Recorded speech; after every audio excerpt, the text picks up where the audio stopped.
Lincoln 103, 5 Lincoln 102, Lincoln 103 and 102. Responding to 401 parking structure, section 1 boy. Henry 8, Henry 9. Respond to gate 437 Bravo for your dignitary detail. 3K 911 unattended 400 lower level near carousel 4 black bag. GTA in progress 401 parking structure section 4 boy. Responding to 401 parking structure, section 1 boy. 415 passenger onboard aircraft. Control 2 Franklin en route. 484 suspect is female, Hispanic, 28 years of age, blue jeans, no further. Control 5 Frank 401 is en route.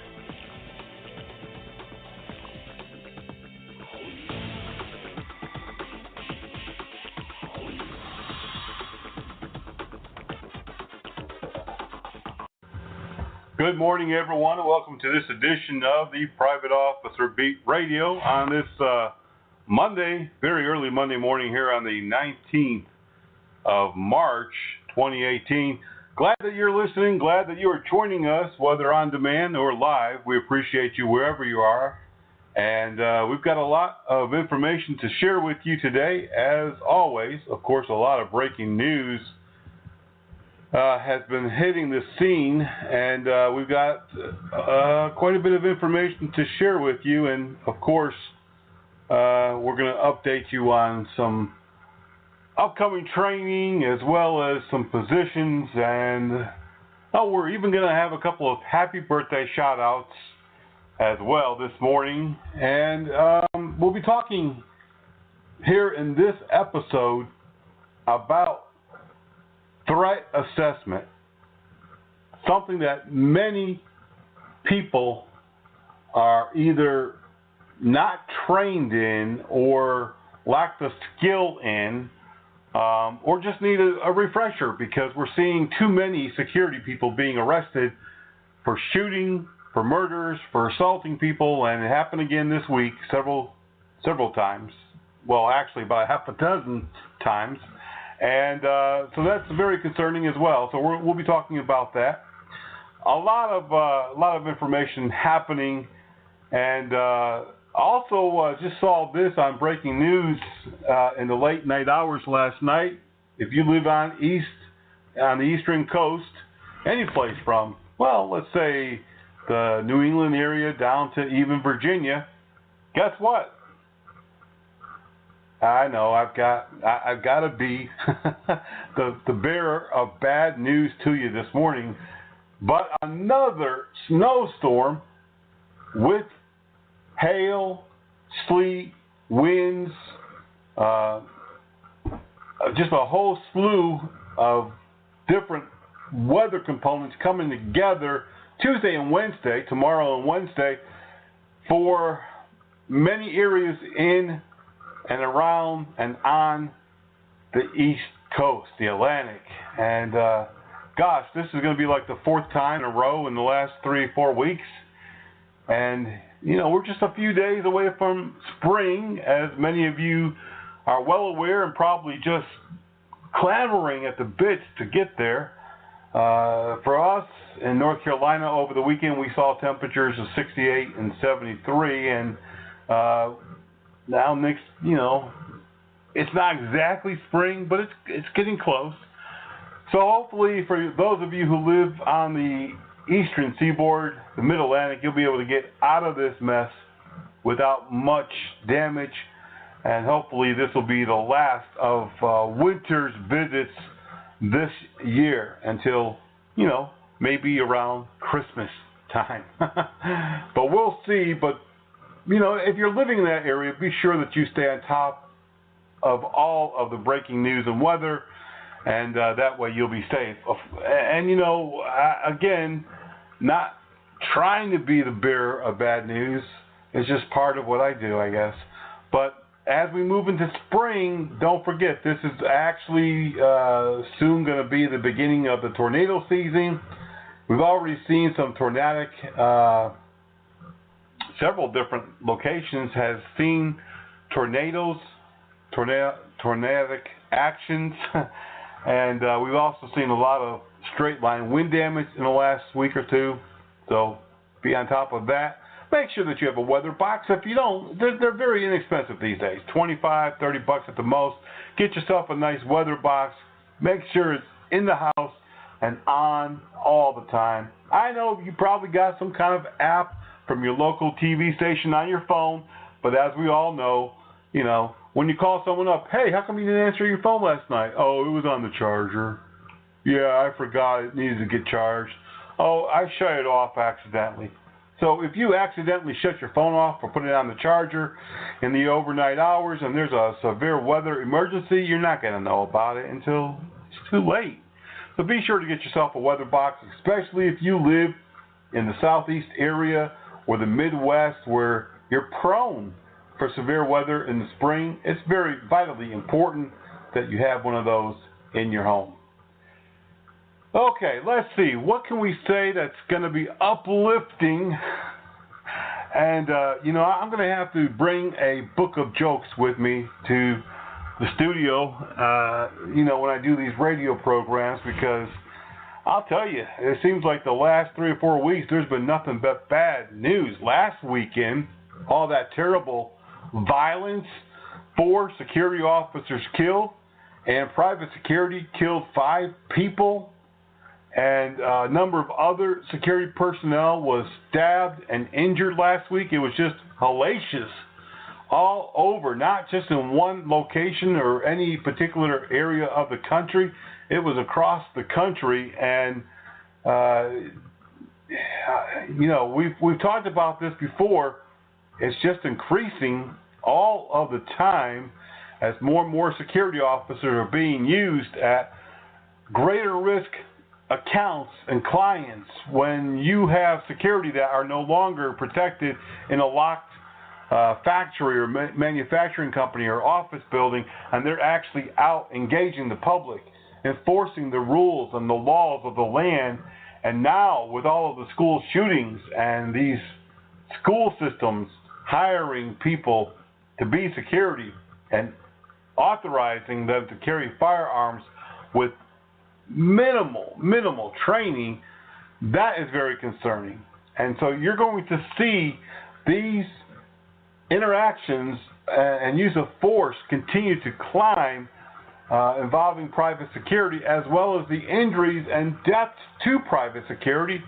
They're going to increase, and there's just no two ways about it, no way around it. And even if they had 100 hours of use of force training, there's still going to be a lot of opportunities for them to be engaged in a use of force situation or a confrontation. And, we've seen just this weekend, we'll be talking about it in the bottom half of this hour, but just this weekend we've seen 3 security officers arrested for unreasonable force. One, well, I'll tell you about it at the bottom half of this hour when we start talking about really good assessment of use of force. But there is a lot of activity as more and more security companies are being deployed to engage the public in what was law enforcement type duties. And we'll talk about that later in this program. Before we go to our first break, I do want to mention a couple of things here that's coming up that I think is really important. Speaking about the use of force, we're offering several free seminars on the spot. You'll be able to do hands-on training, and we'll be covering assessment and lethal and non-lethal force. Be looking for those. We're advertising them in our newsletters and our website. If you're not already a member of Private Officer International, of course, you want to quickly go to privateofficer.org and sign up today, because as a member, you're going to get more than 40 member benefits. 40! More than any other association, not only of our industry, but any industry that I can tell you, because I joined many associations from the early days of my career and still belong to many associations, and all that I ever get is a certificate and usually an introduction letter, and that's it. So when you got an association offering a lot of benefits, a lot of engagement with their members, that is unbelievable. So join up today if you're not already a member at privateofficer.org. Also, I do want to, before we go to the break, mention we are really thankful for our sponsor, Body Armor USA. They've got what it takes to protect you, and if you don't have body armor, you need it. It doesn't matter if you're working on a campus, a school ground, an office complex, a retail assignment. It doesn't really matter these days. Security and police are being battered, stabbed, shot left and right, and you need Body Armor USA to protect you. They've got not only body armor, but clothing, protective gear, gloves, and a whole lot more at Body Armor USA. Contact them. Let them know that we sent you there. They're going to give you 10% discount just for letting them know that. Body Armor USA. And if your business, your company, your church, or you would like to sponsor our radio shows, contact Helpdesk at privateofficer.com. Helpdesk at privateofficer.com. For a very low price, you're not only going to be given a radio spot on the radio show, which is something that, there's a lot of listeners, is very, very valuable, but we're also going to give you an ad on our website. We're going to feature you in all of our social media. We're going to send an introduction letter out to all of our members. Contact us today, helpdesk at privateofficer.com, or you can even call our office Monday through Thursday, 9 a.m. to 5 p.m., area code 704-831-8109. 704-831-8109. For such a small cost, you're going to get a huge amount of business promotion, marketing, and you're going to reap those rewards because we reach millions of people every year, and you're going to be able to reach your target market. We're going to take a quick break, but when we come back, we're going to check out the news. We're going to wish a few folks happy birthday. We're going to check on some other things like who's hiring and what jobs you might be able to find that's going to be beneficial to you.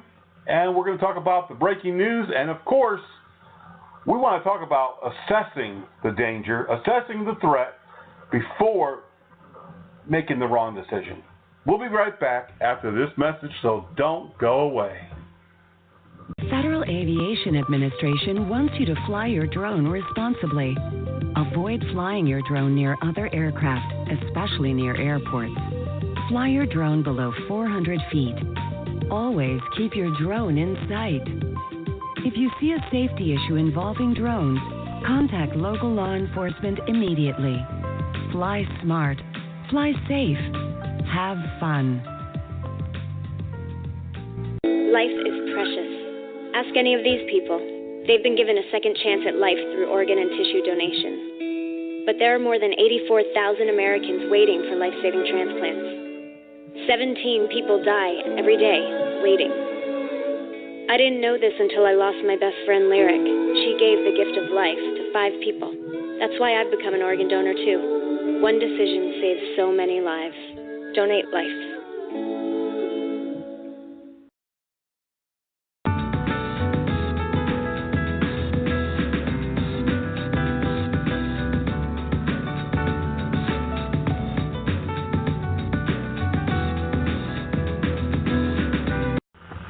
Good morning, everyone. Welcome back to this edition of the Private Officer Beat. I'm your host, Rick McCann, founder and CEO of Private Officer International, a private security and law enforcement association. But that doesn't mean you have to be a security officer or a police officer to join. No. We actually have many private investigators, legal investigators, regulatory employees of regulatory commissions. We have bail enforcement, bondsmen, the whole gamut of public safety. Be sure to check us out at privateofficer.org. Also, in case you haven't checked out our sister company, Armor College, be sure to swing over there and check out what they've got to offer online, on campus, and on site at your church, business, or school. ArmorCollege.org. More than 600 public safety courses, programs, and certifications.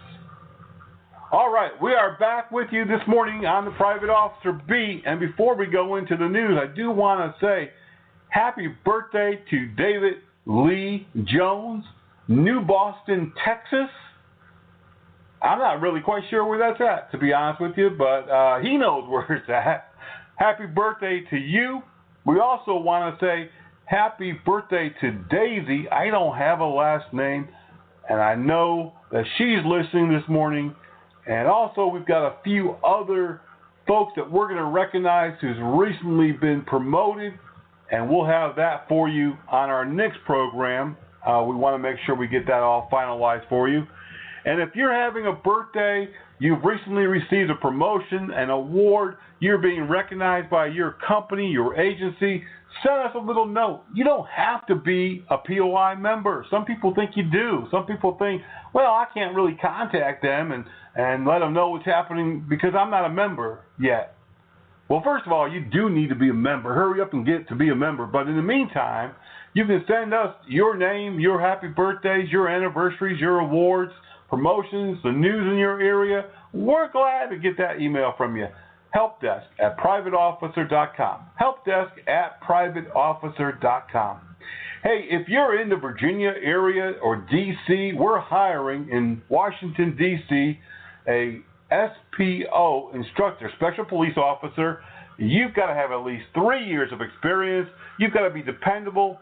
And you've got to be an above average instructor. And if you're all of that and more, we've got excellent wages and benefits for you. Send us your email, helpdesk@armorcollege.org.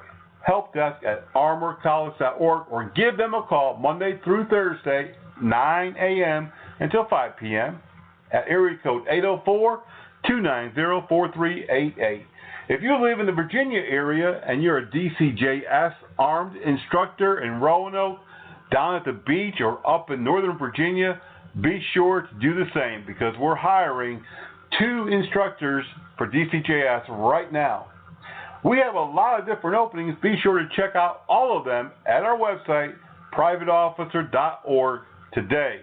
As we grow, we're going to be able to offer more of our members and more people that we don't even know the opportunity for employment, and we're really feeling good about that. Between the school and the POI and several other companies that we have, we'll be doing a lot of hiring this year, and that makes us feel good.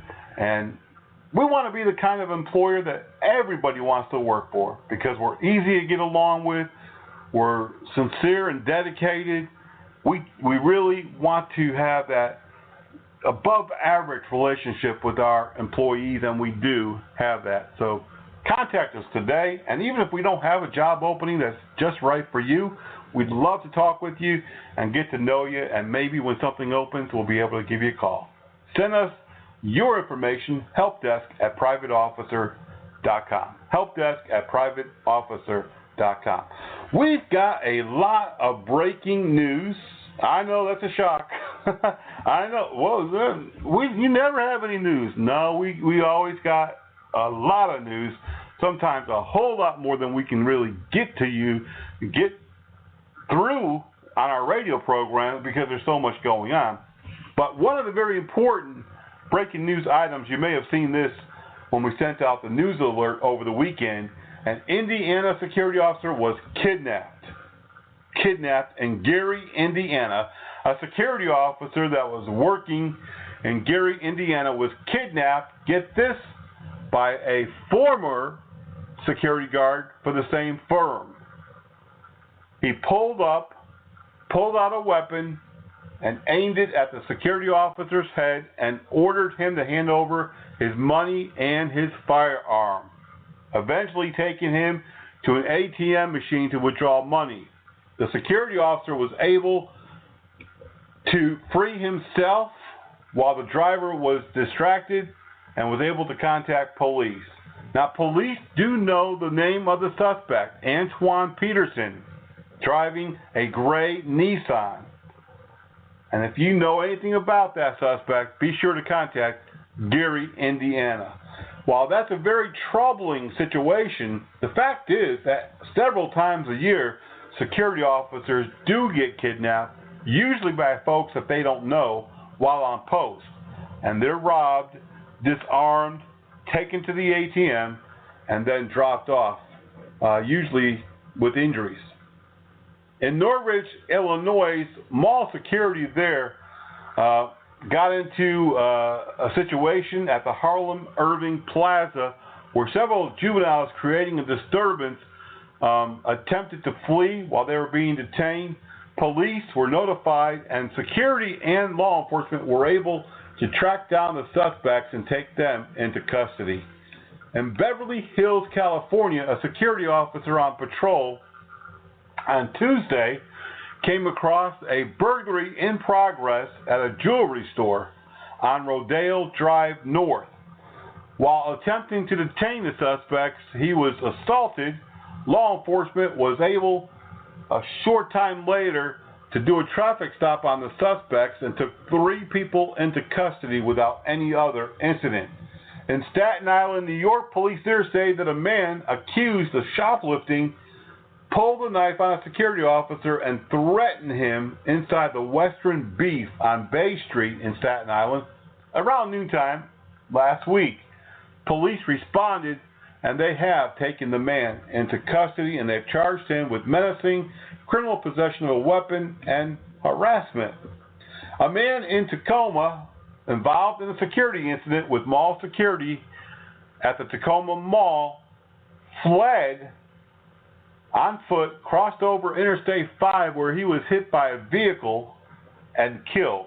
Now, police say, although the man was harassing shoppers at the mall, security didn't pursue him, but they were following him.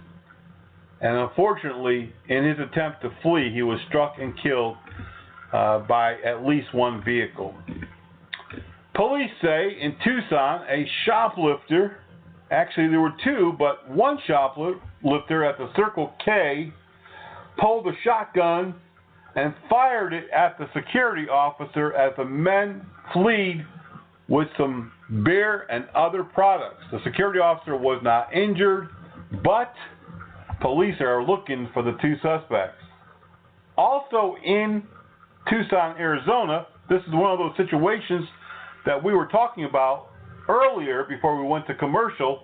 A security officer assigned to a state building was arrested after he fired shots at an unarmed person visiting the Department of Economic Security.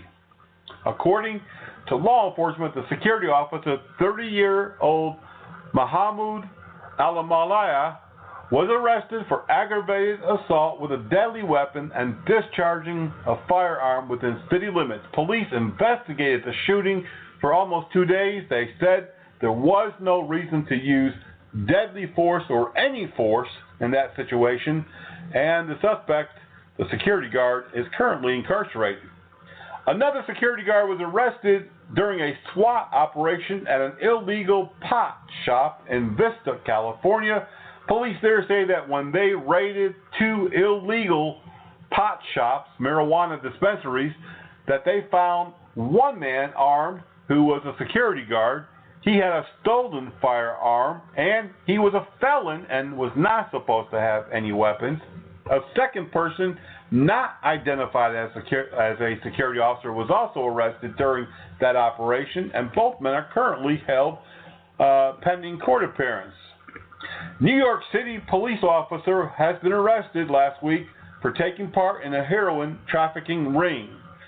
Police say that the officer, Yasina Jimenez, 31, and her boyfriend, Luis Soto, 33, were running a stash house out of their apartment. Police say that they found $25,000 in cash as well as drugs in the apartment. The officer has been suspended pending the outcome of this case. In Seattle, Washington, police there only had to wait at the back door of the Costco store to be able to arrest 2 robbery suspects. As loss prevention watched a man cutting the alarm wires from computers and electronics, he had contacted law enforcement and told them that they had a female waiting in a vehicle, I guess the getaway vehicle, out back of the store.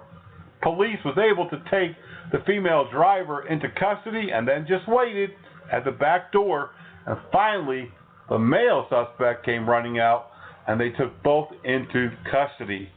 That's what I say is a pretty easy way to make an arrest. In North Babylon, New York, security officers at the NYU Winthrop Hospital recently trained to be certified in Stop the Bleed program. This is a national program that teaches folks how to use tourniquets and how to stop a severe bleed and save a life. And security officers completed that course with flying colors. If you haven't heard of it or you haven't taken it, you need to. It definitely can and will save a life. A security officer was also attacked in Bridgeport, Connecticut, while he was waiting for a bus. Police there say that he was injured and suspect remains at large. Newark, New Jersey police have partnered with a company that you may have seen on TV. It's called Ring Camera Doorbell, and that's a little gadget that you put on your front door, and it has a camera attached to it as well as a doorbell. Newark police say that they're going to be handing out these free in an effort to make their city safe. There is a lot more news to share with you, of course, just like always, but we just don't have that time. If you want to see all of the breaking news, or you just want to get those breaking news alerts in your own personal email, all that you have to do is go to privateofficer.org and sign up today for breaking news and our bi-weekly newsletter. You'll be glad that you did because they're jam-packed with news, with information, with training, videos, a whole slew of stuff that you're just going to really enjoy. Be sure to sign up for today at privateofficer.org. We're going to take one more quick break. When we come back, hey, we want to talk about assessing the threat before you overuse the threat, before you overuse the force, and you realize that you made a mistake and wind up on the wrong side of the law, or worse, you're killed by someone who is defending themselves. Assessing the threat is vitally important. It's a skill that you have to learn to be able to not only protect yourself, but to use the right amount of force and to avoid criminal prosecution. We're coming right back. Don't go away. No. Get yourself another cup of coffee. We're going to be talking about some real serious stuff here, and we want to make sure that you stick around. We're coming back. Don't go away in just a couple of moments. You're on your way to meet up with friends, but you can't seem to get anywhere quickly. You don't want your friends to be annoyed, so you text. You're on your way.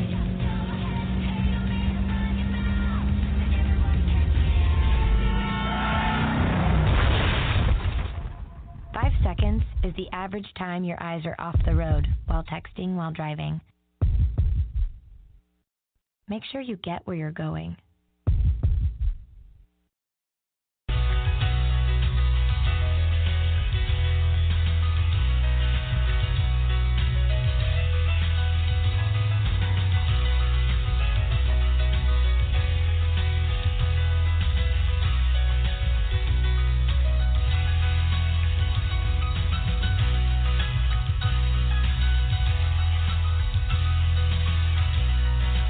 a very simple thing.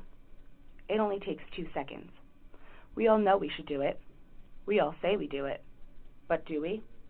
About 35,000 people were killed in motor vehicle accidents last year. More than half were not wearing a seatbelt. A brother, a father, a mother, a best friend. Is it worth it? I lost a sister. Don't let it happen to you and your family. Tell the people you love to buckle up.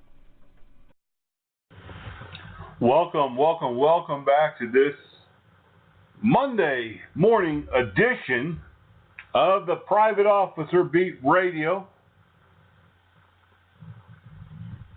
Glad you're joining us on this 19th day of March 2018.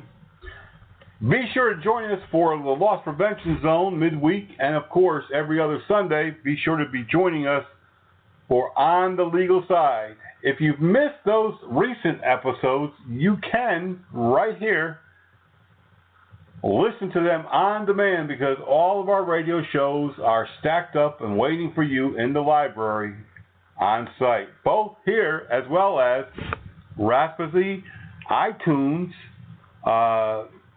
audio-wise, our own private officer website, and of course here as well. We're also streaming live the radio programs these days, as well as they're available at YouTube on the Private Officer channel. So there's a lot of different ways that you can listen and share all of our radio programs. This morning we want to take a few moments to talk about this very serious situation that's brewing. We've talked about this a number of times already this year alone, and every year we talk about this subject a number of times, numerous times. It seems like too many times. But unfortunately, situations and scenarios continue to happen where we just feel like we just need to address this so that folks might be able to finally get it. In the last 79 days, over 40 people have been killed by security officers. And every year, 200 plus people are killed by security officers. And while the majority are justified, there's still a pretty large percent, 23 to 26%, that are not justified. And those security officers wind up getting arrested, and some of them going to prison and serving some serious prison time.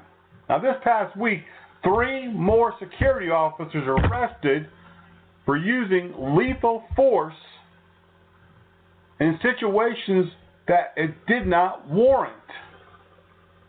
And we know of at least a dozen, maybe 15 other cases that are currently under investigation by law enforcement and pending, in some cases, the grand jury, where they could be indicted for murder or manslaughter and be looking at 20 years to life in prison. This is no joke, and this is not something that you should be taking lightly. I'd rather be judged by 12 than carried by 6. I've been doing this for a long time. I don't need your advice. I heard that recently on Facebook. I know as much as you. I don't need your help. And unfortunately, these are the kind of people who do need our help, do need my help, do need my experience, my advice, because it's cocky people like them who go out there and think that they have a right to use deadly force and wind up getting arrested, and worse yet, they've killed someone or seriously injured someone. Yes, there are many, many, many, many times in the security industry when security officers are faced with a lethal threat and they are in imminent, immediate danger, and they have to use lethal force. But when you have a person like what happened this past week in Tucson, when you have a person who is only giving you verbal grief, only involved in maybe pushing or threatening. Well, he threatened to kill me. So that's it. I pulled my gun and I emptied that whole dang clip, that whole magazine. 17 shots, bam! So what? I didn't hit him. I emptied my clip. I got all those bullets out, didn't I? Just because somebody is threatening to kill you, just because somebody is reaching, just because you think something's about to happen, doesn't give you the authority to use deadly force. It is important for anyone working in law enforcement, public safety, or security to understand about threat assessment and being able to quickly assess whether or not that danger, that threat is imminent. Last week, out on the West Coast, several men entered a jewelry store with mini sledgehammers. Mini sledgehammers are small, as the word mini applies. And they used it to quickly break the glass jewelry cases to steal as much as they could. An armed security officer in the mall responded, and he began to shoot at them. They did not pose an imminent danger at that point, even though they were armed with small sledgehammers, which, yes, they can be used as a deadly tool, as a deadly weapon, but you have to have certain components, certain ingredients come together for them to equal imminent danger. And it just so happens that during this shooting situation, where it caused mass panic at the mall, the burglars were fleeing. They posed no threat to the security officer. They didn't try to hit him. They didn't beat him up. They didn't pull any firearms. They were just there to steal what they could. The security officer surprised them. Shots were fired. And now the security officer is under investigation.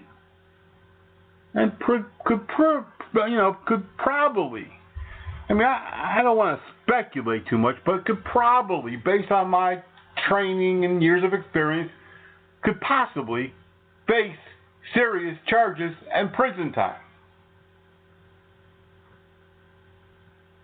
Even when the person is armed with a knife or a gun, as long as that gun or knife is in a position that is not threatening, they haven't raised it, they haven't attempted to use it, you're not justified to use deadly force. Sure, some jurisdictions might give you a free pass. Well, he probably felt threatened. He probably was in fear of his life. But truly, he wasn't in imminent danger. In order for someone to use lethal force, you have to fear for your life, be in imminent danger, or someone else that you're protecting be in imminent danger. Now, that's not to say we want you to hesitate. We want you to watch the clock and count down 3 minutes before you shoot or before you use force. No, we're not talking about that. We're talking about being reasonable. The law says use reasonable force in every situation. I still rather be judged by 12 than carried by 6, and I'm going to stick to it to my dying day. Look at how lenient the courts were 20 years ago when it came to law enforcement and security and citizen self-defense.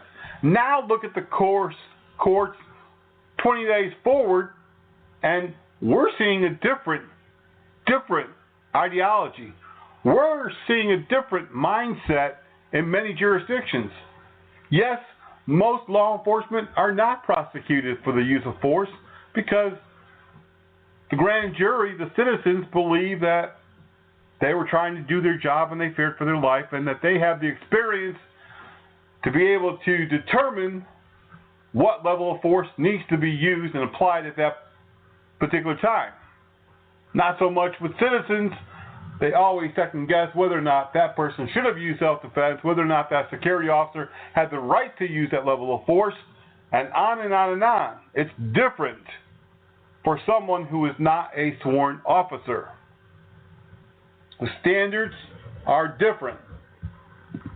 We can preach all day long how they should be both the same and yada, yada, yada. Yeah, they should, but they're not. I'm a realist, and we are different when we're not sworn. Now, some jurisdictions and some courts will say, well, they're equal. You know, they both were doing a job. They were both trained, and they can assess the threat. And so, yeah, we're not going to prosecute. We're not going to recommend charges. Lucky for you. But in other cases, courts are not as forgiving or lenient or understanding, and they do often give a true bill and indict that security officer or non-sworn police officer. Being able to assess the threat is vitally important, and to do it in a matter of seconds or less. Someone is armed.